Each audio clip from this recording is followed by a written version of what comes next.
Ça a été dénoncé par beaucoup de grands savants, etc. Donc la question de Muawiyah, elle est claire. Tous les textes sont unanimes.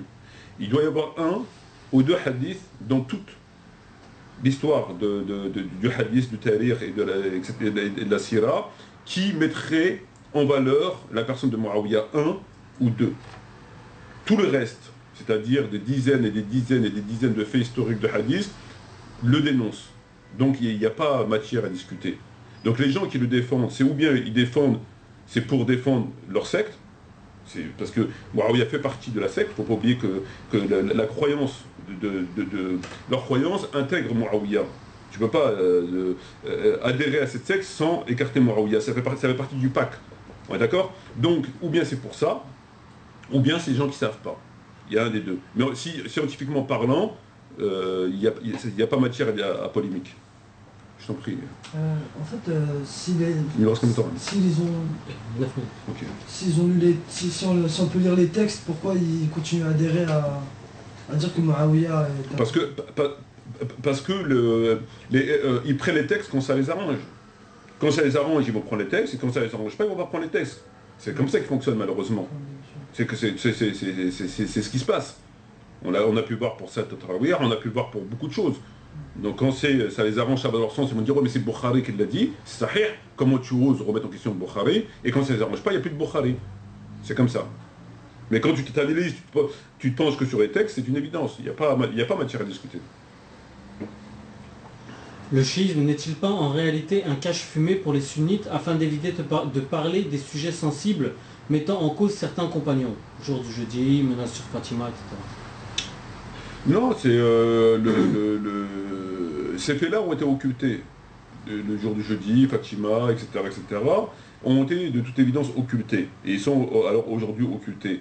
Mais les critiques qui sont adressées à l'encontre du chiisme ne sont pas non plus que pure innovation, que pure imagination. Il y a des critiques qui sont tout à fait, je veux dire, on ne peut pas revenir là-dessus.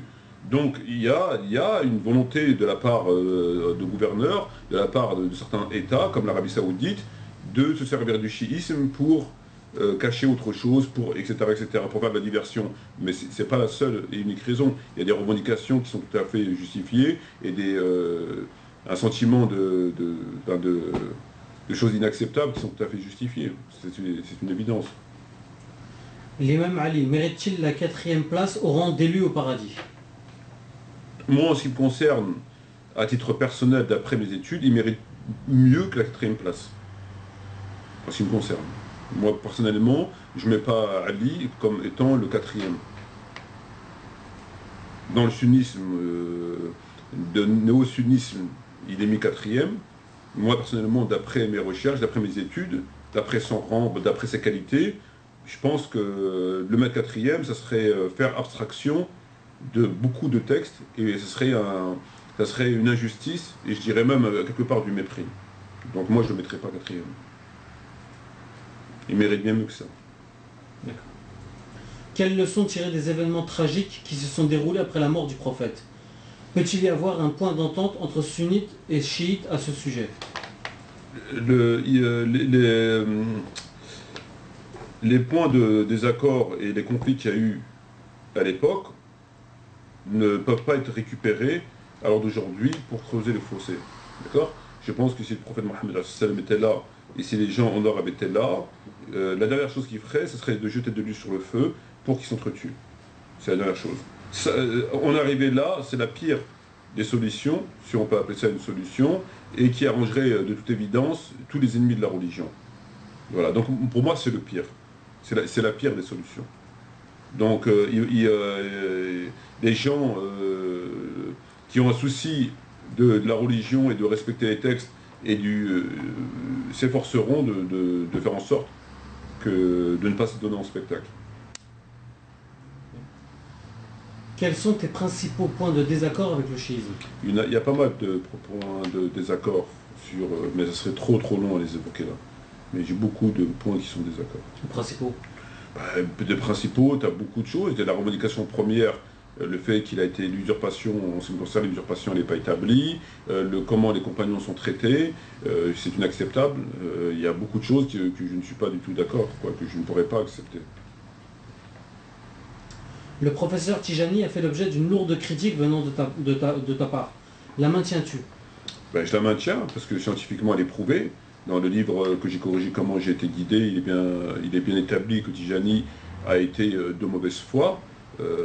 Pour moi c'est une évidence. À titre d'exemple, lorsqu'il dit que Abu Bakr a combattu les apostats après la mort du prophète Mohammed sallam, l'histoire de l'apostasie, et qui dit en fait c'était un prétexte parce que ces gens ne l'ont pas reconnu au pouvoir, c'était des chiites, et qui n'ont pas reconnu au pouvoir, donc il a trouvé un prétexte pour les massacrer, et il cite pour preuve un dalil qui est dans Bukhari.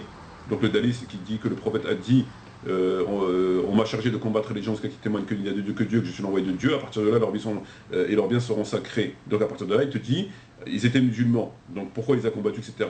Mais ce qu'il a occulté, parce que c'était à la même page, c'est que c'est un hadith qui est amputé, puisqu'à côté on a trouvé le même hadith mais avec qui s'acquitte de la prière et qui donne la zakat, conformément au Coran, et ça il l'a pas mis. Et s'il l'aurait mis, ben, ça mettrait en échec sa théorie. Et ça pour moi ça peut être que de la mauvaise foi, parce que deux hadiths sont devant toi, je veux dire. Donc ça peut être que de la mauvaise foi pour accréditer une thèse qui de toute évidence est mensongère. Les accusations traitant de Khomeini de pédophile et de zoophile sont-ils justifiées? Je ne m'intéresse pas, lorsqu'on s'intéresse au chiisme, on ne s'intéresse pas à la personne. Lorsque tu t'intéresses à l'islam, tu n'intéresses pas à Dali Boubaker ou à telle ou telle personne, on est d'accord, tu t'intéresses au Coran. Quand tu veux t'intéresser à l'islam, tu t'intéresses au prophète. L'islam c'est quoi? C'est le Coran, le prophète, d'accord? Donc pourquoi tu vas t'intéresser à Khomeini ou tu vas t'intéresser à l'autre là-bas? C'est pas Khomeini le chiisme c'est une chose, Khomeini c'est un chiite. C'est un chiite.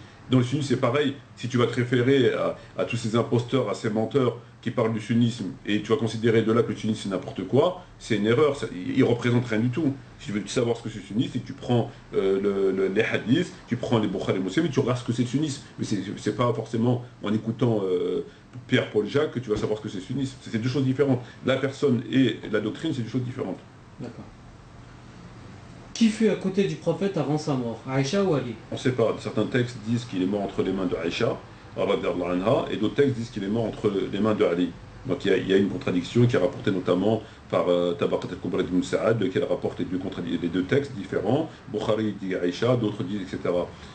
Moi, à mon avis, il est mort entre les mains d'Aïcha, pour la simple bonne raison, qu'on sait que le prophète était dans la maison de sa famille Mouna et qu'il a demandé à ce qu'on le transporte dans la maison de Aïcha.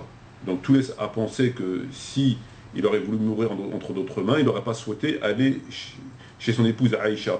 Donc dans un premier temps, sous un premier regard, ça laisse à penser qu'il a souhaité mourir dans la demeure d'Aïcha, donc probablement près d'Aïcha. Parce que c'est lui qui a demandé à ce qu'on transporte là-bas, sinon il aurait demandé à être transporté chez Fatima ou chez une autre personne, c'est pas ce qu'il a fait. Mais bon, peut-être que Ali entre-temps est venu, et quand même il serait mort entre les mains d'Aïcha ou de Ali, ça change quoi? Il nous reste une minute à peu près, je vais te poser l'autre question. Pourquoi Ali n'était pas à la Saqifa?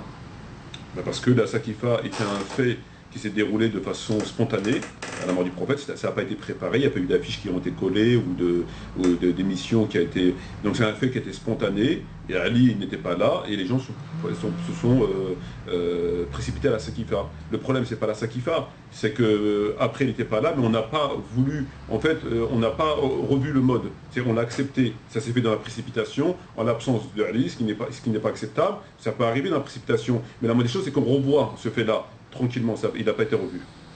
D'accord. Pourquoi Fatima fut enterrée en secret?